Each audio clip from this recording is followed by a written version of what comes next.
I'm Old Head Ed. And I'm Mr. Beleaf. And we like to welcome y'all to Barcodes. Barcodes is a podcast where we delve into the lyrics of your favorite MCs, verse by verse. Each episode, we invite an artist onto the show, break down their own bars, and give the listeners a deeper understanding of the meaning and inspiration behind their music. From underground up-and-comers to established industry veterans. We cover it all. So join us as we explore the art of MCing and the stories behind the bars on Barcodes. Barcodes in the building. Yes. Barcode. Yeah. Welcome to another Tuesday. Welcome to another episode. I am Old Head Ed. Mr. Beleaf on this side. And yes, this is a podcast where we get an esteemed MC and esteemed guest to sit down and work out. What are you saying over there? We're gonna do push-ups. That's what I'm saying. We're gonna do calisthenics. We're gonna do squats. Yeah, there will be sit-ups. I don't do burpees.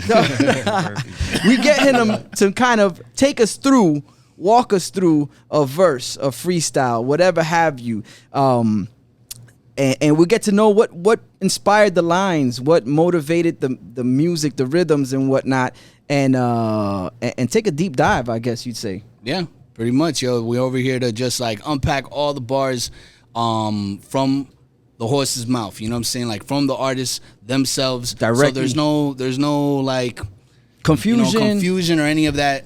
You know exactly what it is when you over here in Barcodes. If you know you put a subliminal diss in there, we gonna find out. This is what this is where it comes to. Yeah, this is where it comes to the surface. Yeah. Who we got on the show this week? We got Elohim the Anomaly.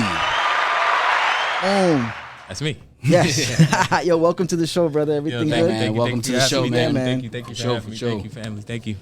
How you been? I've been spectacular. I've been in Charlotte. Okay. Yeah, we seen that you took it.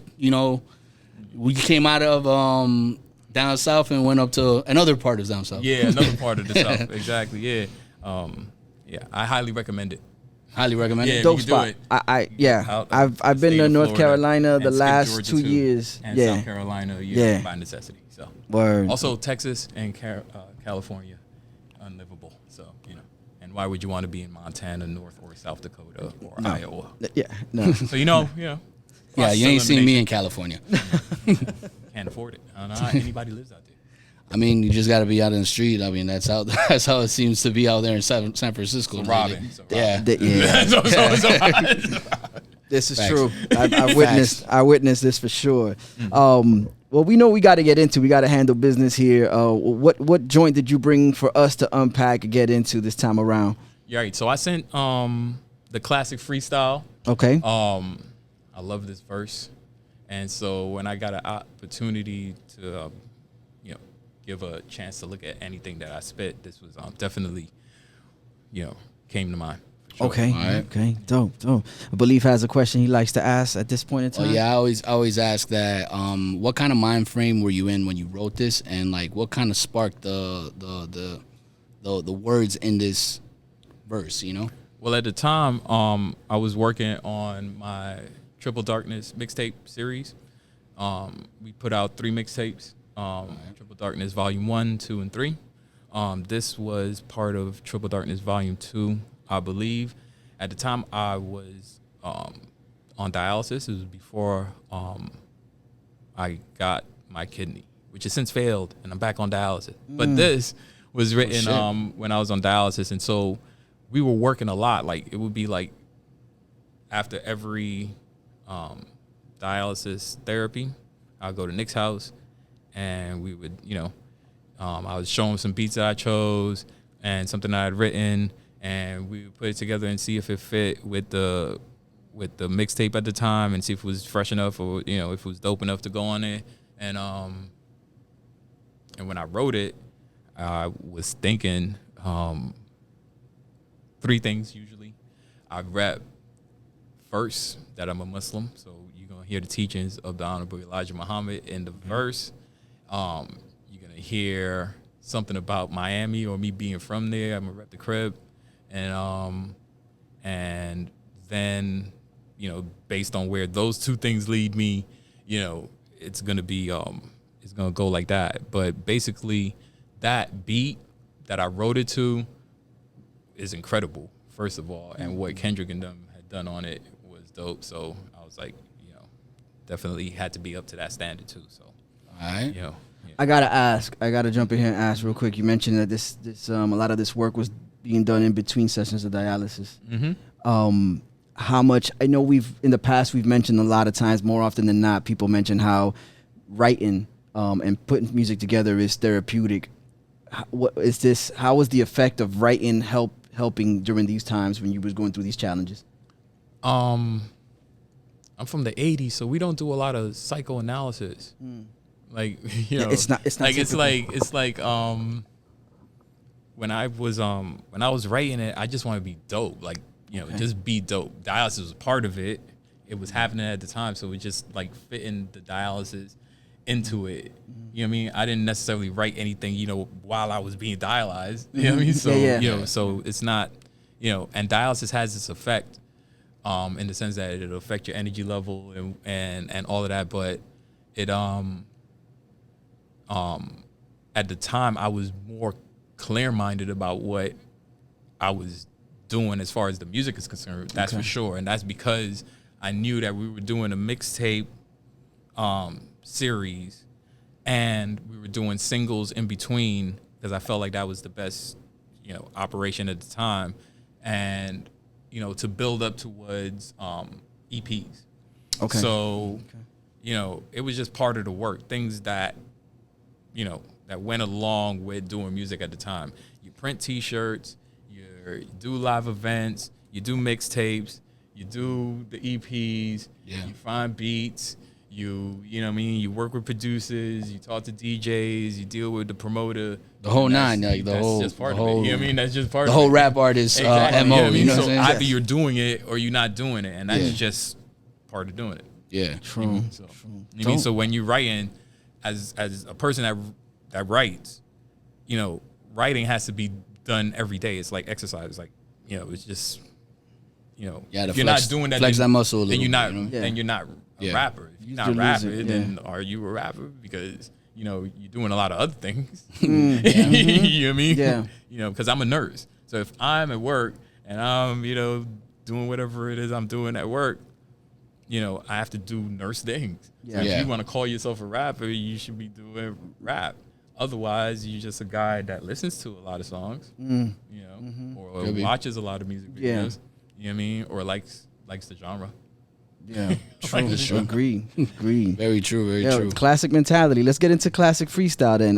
We usually ask you to drop the first four bars, and then we'll go back and kind of go through them. We'll have you explain where the motivation was coming, where it was coming from, and then Beleaf and I will jump in, with possibly what we gathered from it, what we picked up. So we'll let you whenever you're ready. All right, I'm ready. I said, Elohim Mr. Miss Me on every song I ain't on. Cause I could get real ignorant, call you sadder than the stillborn, but I won't say that. I want you to prosper and live long. All praise is due to Allah and my nation. Right? Okay. I was dealing with depression, failure, and frustration. And maybe we don't build because we got a shaky foundation. Okay. So All right. that's like the first six. And I number my bars, so it's annoying for some people to look at, but it makes it easier for me. It does. Well, a lot of people makes don't. My lines interchangeable. So. Yeah. Oh, okay. If they are. Then you could. I got you. Yeah. Okay. That you could switch them around, and also it proves that you can count bars. Of course you can. Because a lot of times people are leaning towards like a. This is a math. Well, you could say you don't want to. I see. Or I see. you don't know where the bar ended. But we're all capable of what you're saying. Got you. Music is mathematical. My father's a music teacher, and my protege is, the person that taught me the most about music is a sound engineer. So you can't tell me that math has nothing. You can't count the bar. That doesn't make any sense. Yeah. Yeah. True. No, I'm saying there's artists out there that just are struggling. Never tried it. Yeah. No, you just off beat. Yeah. That's all it is. You just off beat. Incorporate some rhythm. You just off beat. You don't know where the line ends, and that's it. The producer whatever. It's okay. Yeah, it sounds good. You're still paying me. No, but it sounds good. If it sounds good, but it's what you would call it's just not conventional. It's unconventional, and that's good too. You know what I mean? True. It's just, you just landed on the 3. Word. You know what I mean? All right. Well, you real strong. First off, introduced yourself. Right. So in the verse, you know, it's basically introducing myself, like you said, you know, and it's important for me to do 2 things: start strong and end strong. So the first line should be memorable, and the last line should be memorable. So sadder than the stillborn is like, you know, probably the most horrible thing that you could say to somebody. Stillborn There's a level is, of viciousness there. Yeah, and that's, you know, and that's what I'm saying. It's also, you know, it's not often said because of the viciousness. Yeah. And so I could call you that. I could say that you're sad and it's stillborn, but I won't do that. I want you to prosper and live long. You know what I mean? All praise is due to Allah and my nation, and therefore, you know, and there is the reference to Islam, you know, and the nation of Islam, early. And so I was dealing with depression, failure, and frustration. I'm still presently dealing with depression. Not so much failure though. I'm doing real good. Yeah, So, doing there good. you go. That's why it's the failure part. But at the time, you know, yeah, absolutely. You know what I mean?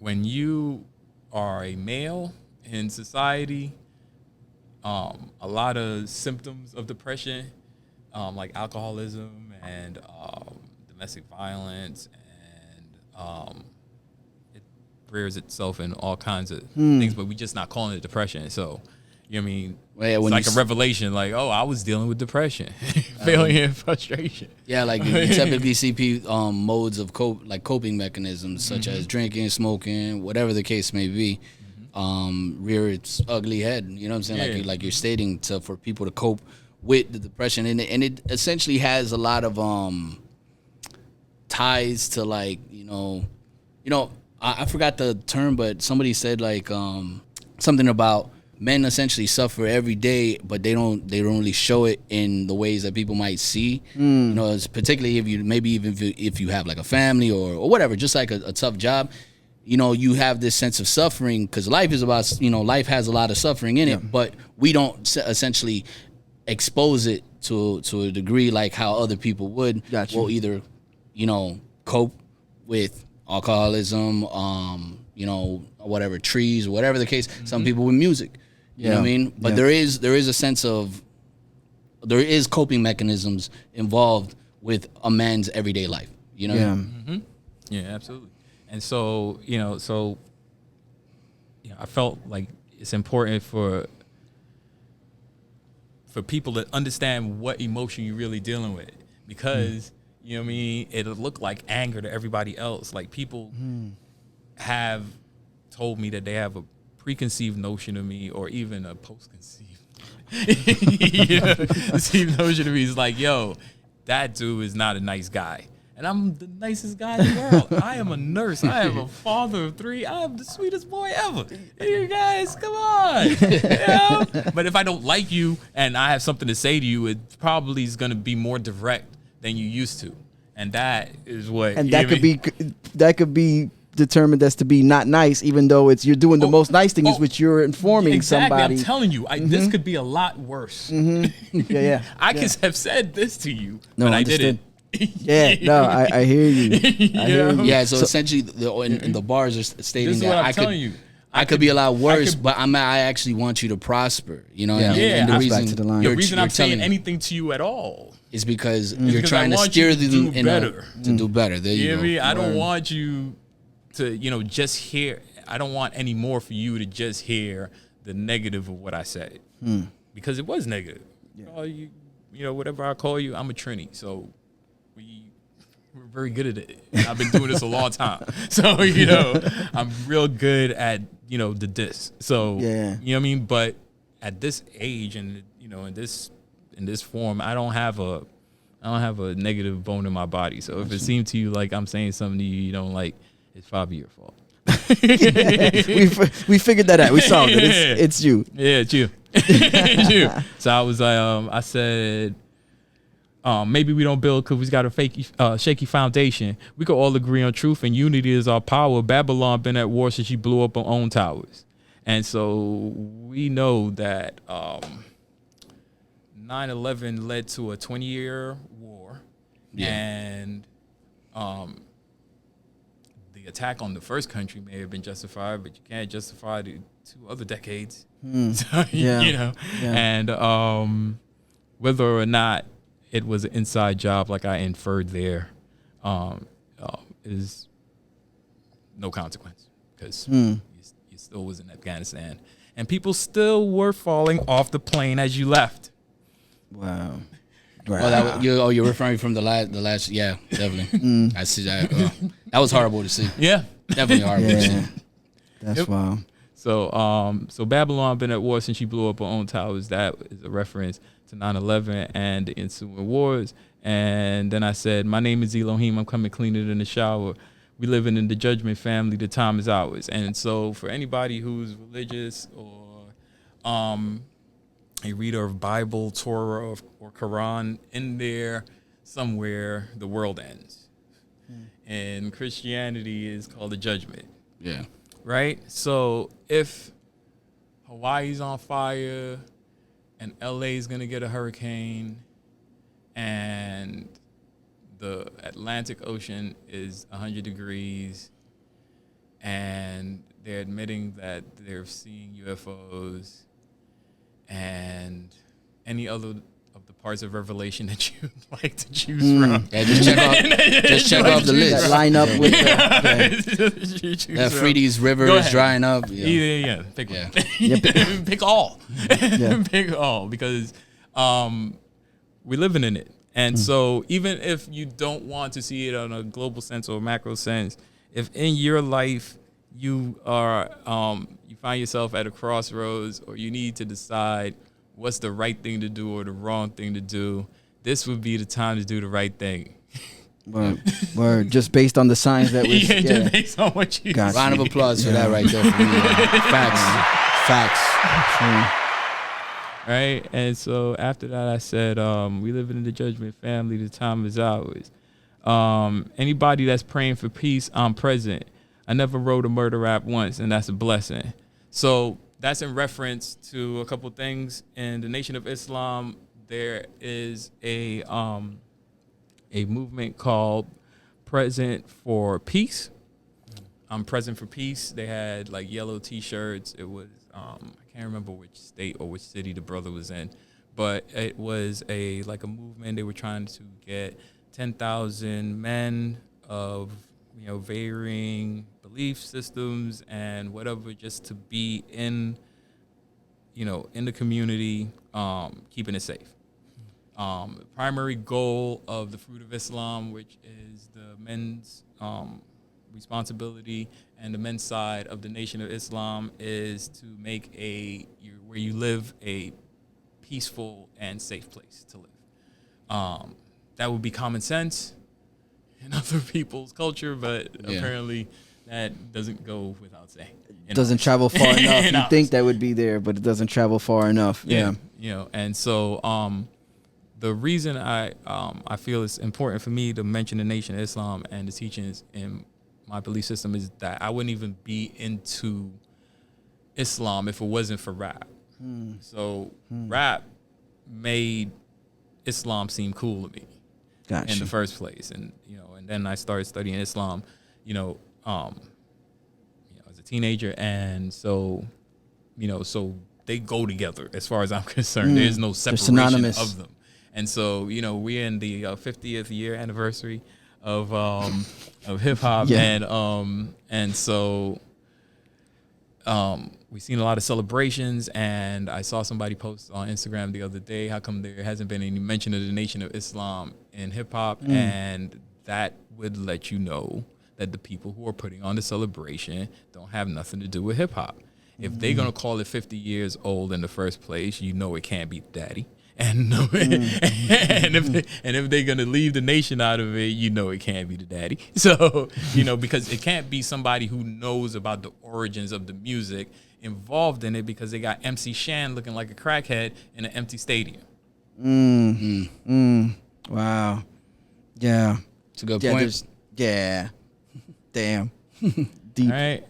Talk about Revelations. Yeah, I was at my man Kodak's house yesterday, and he was showing me the 50-year celebration. I hadn't watched any of it, but he showed me that part, and he was like, "Look how they got Shan looking." And I'm like, "Okay, yeah." So you could see who's putting on the party, because the person who put Shan in that condition is the person who's putting on this party right now. Wow.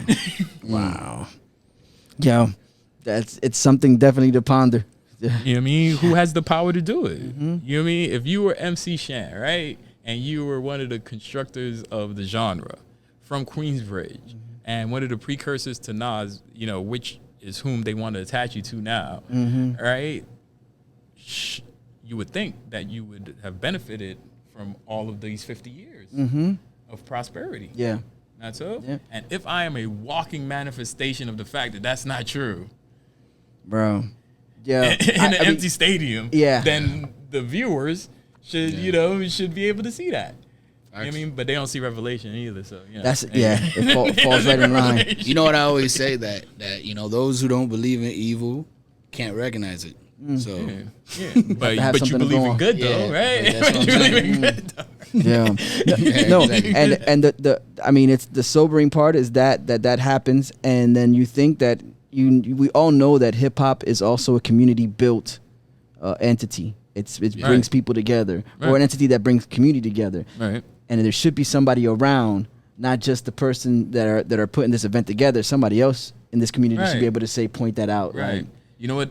The person that's putting the event together is gonna say, "Well, I paid your man, and your man lawyer, put it in the estate or put it in escrow, and the escrow did this, and the estate did that, and if it ain't getting back to you, then that's not our fault." So that's called plausible deniability. Yeah. All right? But they knew when they made the deal with a person who wasn't the artist in the first place that they were going to benefit from doing it that way.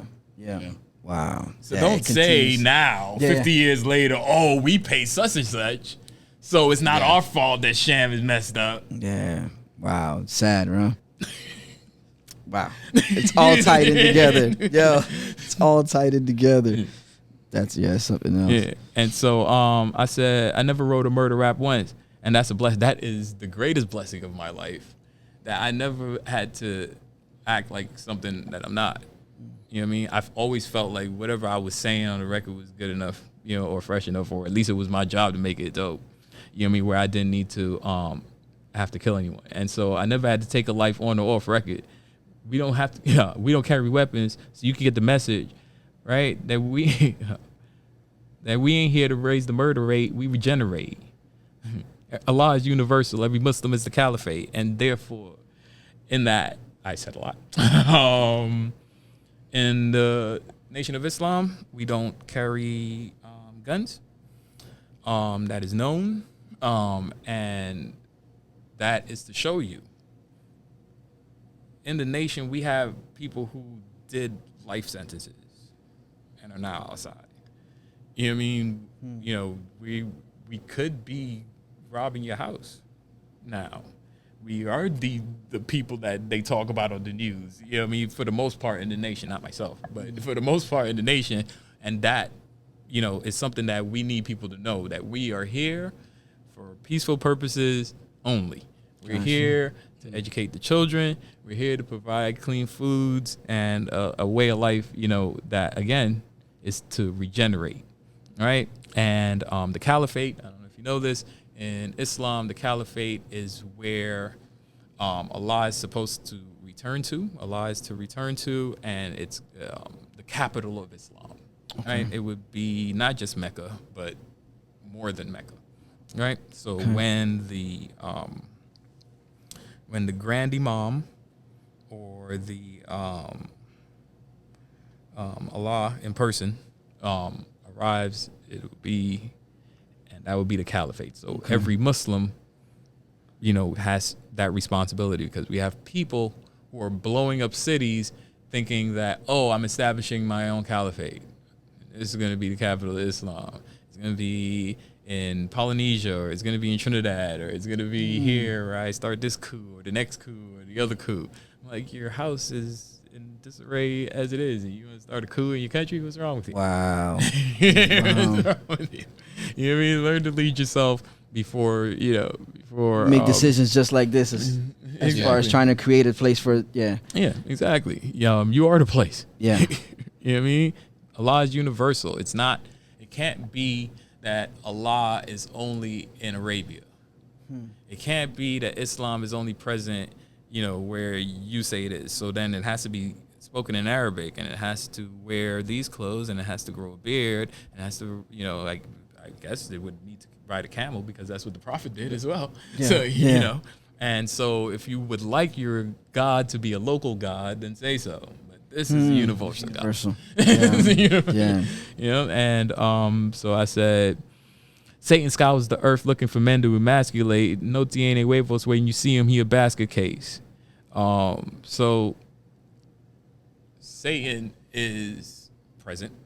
And like you said, people who can't recognize you can't recognize if evil, you'll just deny that it exists. And so, so that will go over their head. But, for those who don't, you can see that at present, looking for men to emasculate. The emasculation of men has been in full swing. Yep. For our entire life. And so I mean it's obvious. And so no tiene huevos is kind of like a jokey way of saying that, he doesn't have eggs. Huevos in the Spanish community refers to it refers to the testicles. With his testicles. Mm-hmm. So when that's missing, that takes away from them being men. And so when you see him, he a basket case. Don't put all your eggs in the same basket. You know what I mean? And so if your masculinity is withdrawn from you, you will seem as if you were a basket case, and that goes back to what I said earlier as far as with the depression. Right? And so just a little too live, maybe decaffeinate, unlike attracts, lighter make them gravitate. And that's a tip of the hat to the nation of gods and earths at 5%. Unlike attracts is physics. There's no up without down. There's no light without darkness. There is no good without evil, And so, unlike attracts, the sun keeps everything in order by its own power, right? And so the other planets are attracted to it, and so gravity. Lighter make him gravitate. We in the belly of the beast, we can hear him salivate. Gotta decapitate as short as for his half of 8. I've been nice since the brother moms was watching Ricky Lake. I had a Rick the Ruler and a Big Daddy Kane tape. So basically, we live in America. That's the beast in reference. God to decapitate means take the head off. You could do so physically if you tried, but that would be foolhardy and you would fail. So decapitate meaning remove the way of thinking of it. Okay. If America is on your back, if the man is on your back, you can't go and shoot it out with the cops. But what you could do is homeschool your children. What you could do is grow your own food. What you could do is remove the way that the reliance consumerism forces you to think. Like if you are a person that doesn't make anything, then why would you think that you deserve to buy anything? Why do you think that you deserve to have money to buy anything? You didn't bring anything to the table. So what did you bring to the marketplace? Right? All you do is remix other people's shit. Or all you do is, I've seen it's interesting you say that because I remember hearing something on a podcast, it was Patrick Bet-David, where he has his philosophy or his thought process is like where he's like, well, if it was up to him, he would have people like, he's talking in regards to the voting system. He's like, if you bring more people if you're employing more people and bringing more stuff to the table, then you should get a higher rank of vote instead of not. Or whatever, but like, like your output should your equal your input. Exactly, right. Input comes from your output. So if you're only taking from milking the beast or whatnot, so then you don't believe in democracy. No, I'm just saying. No, that person that is making that argument is asking for a feudal system. Yeah. that person believes that lords of the land, right, and people who have the most money and the most resources should have the most say-so in how the land is ruled. Right. Yeah. So we were talking about democracy. Yeah. Or the lack thereof, or maybe the institution of a feudal system. Right. So I said, after that, got a decapitated short as 4 is half of 8. I've been nice since the brother moms was watching Ricky Lake. I had a Rick the Ruler and a Big Daddy Kane tape. So I wanted a part of my eyebrows and the skin fade, and I learned from them 2 things. Get paid. And so, you know, that was basically my childhood when I was like 8 or 9. I was in Trinidad. I remember I was in Trinidad for my 10th birthday, and my cousin got me the Big Daddy Kane and the Great Adventures. Yeah, and and I was, hey y'all. The Indian story. Years. I was like 2 years. Classic joint. Yeah, so and so my mother used to watch a lot of Ricky Lake. I remember that show. Yeah, Like, that show was like what on I think it would be the WB now. Whatever early before. iteration of the WB now. I think we moved to Miami in '91. I think her show was on, and so it was like it must have been like 33 or something like that.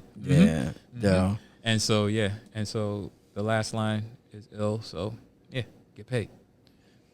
And it goes to and it goes to show you the effect that hip hop in general has, just the visuals, the audio, and how much effect it has on a young person's life.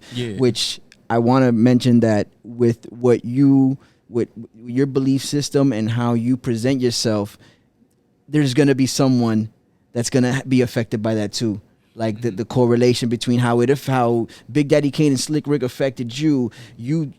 Are you making music because you know that's gonna have an effect on people? No, but I'm not doing it with that in mind. But I'm aware that that's what's gonna happen. Okay. And so it's not that it can't happen; it's an inevitability that it will happen. You know, but the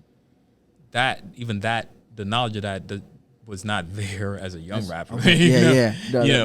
So because you don't think anybody's hearing it. And you think that the people who are hearing it don't think much of it. And if they think anything of it, they missing the point, the greater point of it. Like, you never, as an artist, I don't think any other artist think that to get all of that. Get that. The average person. I don't think like, that you really have to be, I don't think that anybody's gonna get any of that. At my age now, I know for a fact that nobody's gonna get that. When I started rapping, I figured, dudes in Wu-Tang understand what I'm saying, or other Muslims might understand what I'm saying if they hear like certain things. But for the most part, as a rapper, when you saying something, you know that you said something ill. Like, I'm sure that's why you started Barcode. Exactly. In the first place. That's why we here. You know that you said something ill. You know it. Yeah. You know what I mean? Exactly. Like, and then, we'll see big artists, and they'll say, something that's relatively mundane. And people would be like, oh, they'll make the biggest deal of that lyric. So when you're a lyricist, you at some point, at least I know early on, I was like, they're not getting most of this. You know what I mean? I'm going to say it anyway. Yeah. You know what I mean? I'm going to say it anyway, but I figured that they not getting most of it. So, so I just try to make it sound dope. Dope. And it came out. And mission accomplished, Thank you. Yo, very much.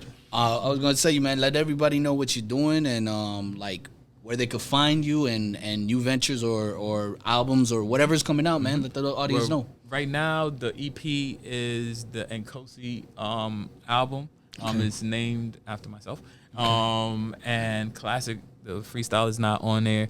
And just for another part of being in the industry or being a rapper, having verses ready for when you gotta do like whatever, do radio, you gotta do a live event or whatever. Somebody asks you to spit, just have one on or three, that you could have, so that you don't. That you don't feel self-conscious, because that's what happens. The rapper get out there and he's usually dope, and they put him on the spot. They didn't put you on the spot. You're a rapper.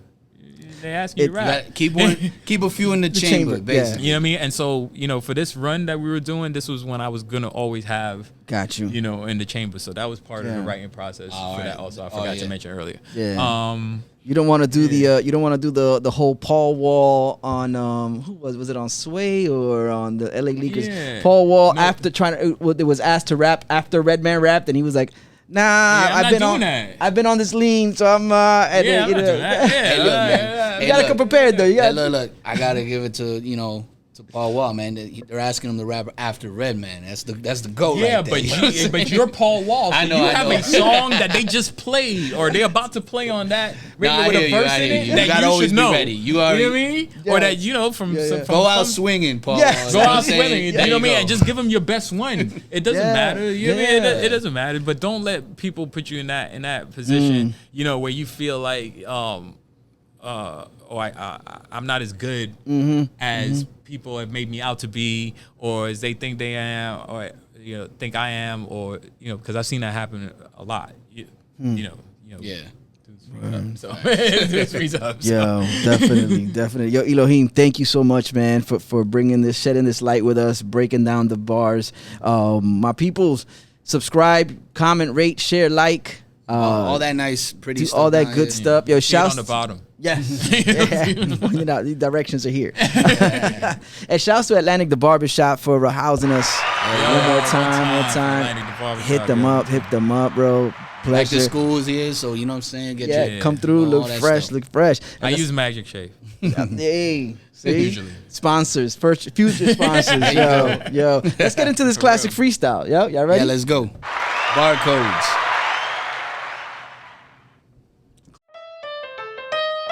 Liquid it's shield. Elohim miss me on every song I ain't on, cause I could get real ignorant, call you sadder than a stillborn. But I won't say that, I want you to prosper and live long. All praises due to Allah and my nation. I was dealing with depression, failure and frustration, and maybe we don't build cause we got a shaky foundation. We can all agree on truth and unity is our power. Babylon been at war since she blew up her own towers. My name is Elohim, I'm coming cleaner than a shower. We living in the judgment, family, the time is ours. Anybody that's praying for peace, I'm present. I never wrote a murder rap once, and that's a blessing. I never had to take a life on or off records, and we don't carry weapons, so you can get the message that we ain't here to raise the murder rate, we regenerate. Allah is universal, every Muslim is a caliphate. Satan scours the earth looking for men to emasculate. No TNA waffles when you see him, he a basket case.